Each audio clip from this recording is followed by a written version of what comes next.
بڑی تحریک چھوٹا انجام، کیا پاکستان تحریک انصاف کا احتجاج صرف دکھاوے تک ہی محدود تھا؟ جو دعوے تھے وہ فقط داموں تک محدود نظر آئے۔ عمران خان صاحب کے حوالے سے ان کی رہائی کے امکانات کچھ روشن ہوئے، کیا بیک ڈور ہو رہا ہے؟ اس کی تفصیلات آپ کے سامنے رکھتے ہیں۔ بسم اللہ الرحمن الرحیم۔ السلام علیکم ناظرین، آپ اپنا ڈیجیٹل چینل دیکھ رہے ہیں، میں صدیق اورنگزیب آپ کی خدمت میں حاضر ہوں۔ میرے ساتھ تشریف فرما ہے کیسر خان تنولی۔ کیسر تنولی، السلام علیکم۔ وعلیکم السلام۔ ناظرین، ویڈیو کا آغاز کرتے ہیں، لیکن اس سے قبل آپ تمام ناظرین سے گزارش ہے کہ ہمارے یوٹیوب چینل کو سبسکرائب کر لیجیے گا تاکہ آنے والی اپڈیٹس بآسانی آپ لوگوں تک پہنچ سکیں۔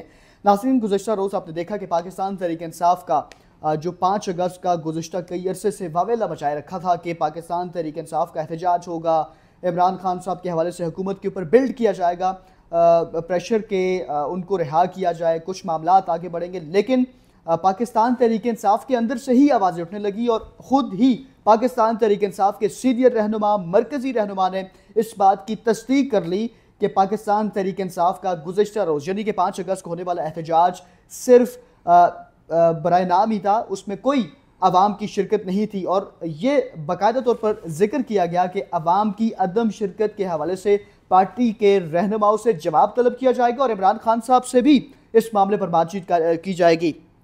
کیسر خان تنولی کی جانب بڑھتے ہیں، گفتگو کا آغاز کرتے ہیں۔ کیسر تنولی، سب سے پہلے تو تھوڑا سا گزشتہ روز 5 اگست کا واویلا آپ نے سنا بڑے عرصے سے کہ قاسم سلیمان آ رہے ہیں، وہ لیڈ کریں گے، محمود اچک سعید صاحب لیڈ کریں گے، گڈھا پور صاحب نے کہا میں لیڈ کروں گا۔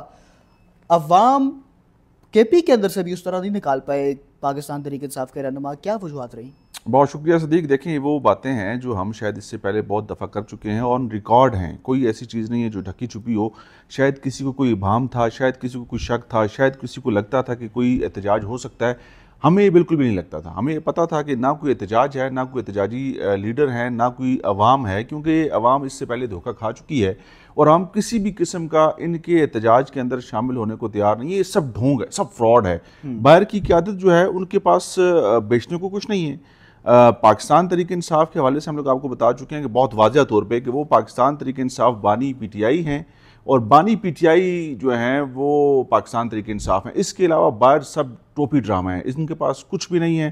علی امین گنڈا پور اپنی سرکاری نوکری کر رہے ہیں، اور جو باقی قیادت جو اس وقت جن کو ہم لوگ کہتے ہیں کہ پاکستان تحریک انصاف کے جو باہر کے لوگ ہیں، جو چیئرمین بھی ہیں بیرسٹر گور صاحب، وہ آپ کو پتہ ہے کہ اگر بانی پی ٹی آئی کے نام پر الیکشن نہ کنٹیسٹ کرتے تو شاید الیکشن بھی نہ جیت پاتے۔ جی بالکل۔ تو اس لیے اب باہر کرنے کرانے کو ان کے پاس کچھ نہیں، اور عوام ان کو بہت اچھے طریقے سے جان چکی ہے۔ خیبر پختونخوا کی عوام بھی، علی امین جو ہیں وہ بھی بڑے، آپ کو پتہ ہے کہ وہ وکٹ کی دونوں طرف کھیل رہے ہیں۔ ان کو پتہ ہے کہ ہم نے اپنی سیاست بھی بچانی ہے اور ہم نے موجودہ حکومت کو بھی چلانا ہے اور اس ملک کے آئین اور قانون کے مطابق چلانا ہے۔ بڑا کلیئر اسٹیبلشمنٹ کی طرف سے اور وفاقی حکومت کی طرف سے ان کو پیغام ہے۔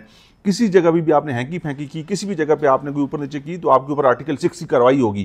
تو یہ معاملات بہت واضح ہیں، بہت کلیئر ہیں، کسی کو کوئی اس کے اوپر شک شبہ نہیں ہونا چاہیے۔ نہ کوئی احتجاج ہے، نہ کوئی احتجاجی تحریک ہے، نہ ہی کوئی پاکستان تحریک انصاف باہر ایکٹیو ہے۔ ان کو خود ہی نہیں پتا کہ انہوں نے کس سمت میں جانا ہے۔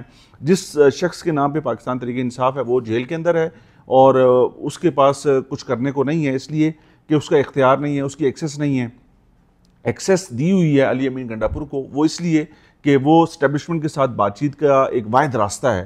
شاید کسی نہ کسی جگہ پر اسٹیبلشمنٹ سے اگر کوئی بات ہو سکے وہ علی امین گنڈا پور کے ذریعے ہو سکتی ہے، کیونکہ وہ اس وقت سرکاری عہدے کے اوپر فائز ہیں، وہ چیف ایگزیکٹو ہیں، صوبے کے چیف منسٹر ہیں، تو ان کو کہیں نہ کہیں پر موقع ضرور مل جاتا ہے ان کے ساتھ بیٹھنے کا، بات کرنے کا۔ باقی کسی کے پاس یہ ایکسیس نہیں ہے۔ ہم نے دیکھا کہ اعظم خان سواتی صاحب، باقی کچھ ذمہ دار جو پاکستان تحریک انصاف کے لوگ ہیں، انہوں نے کوشش کی اسٹیبلشمنٹ کے ساتھ بات چیت کرنے کی، قربت حاصل کرنے کی، لیکن بالکل دروازے ان کو بند ملے۔ کوئی کسی قسم کی بات چیت نہیں ہے، کوئی کسی قسم کا کوئی معاملہ حل طلب نہیں ہے، کسی طرف کوئی بہتری کی گنجائش نہیں ہے، نہ امید ہے۔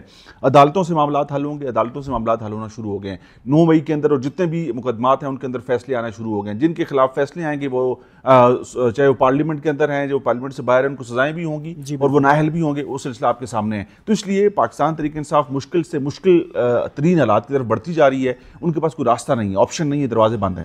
اچھا، سیکرٹری جنرل پاکستان تحریک انصاف سلمان اکرم راجہ، ان کو ذمہ داری سونپی گئی کہ مرکزی آپ جو ظاہری سی بات اوورال جو نگرانی ہوگی، لیڈ کرنے والے آپ ہوں گے، تو کیسر تنولی سلمان اکرم راجہ کے پاس، بیچارے کے پاس کیا مطلب 2 بندے تو ٹوٹل ہیں نہیں، وہ کیا نگرانی کریں گے؟ اور یہ ان کو یہ ٹاسک سونپنا یہ سمجھ سے بالا تر نہیں آپ سمجھتے ہیں؟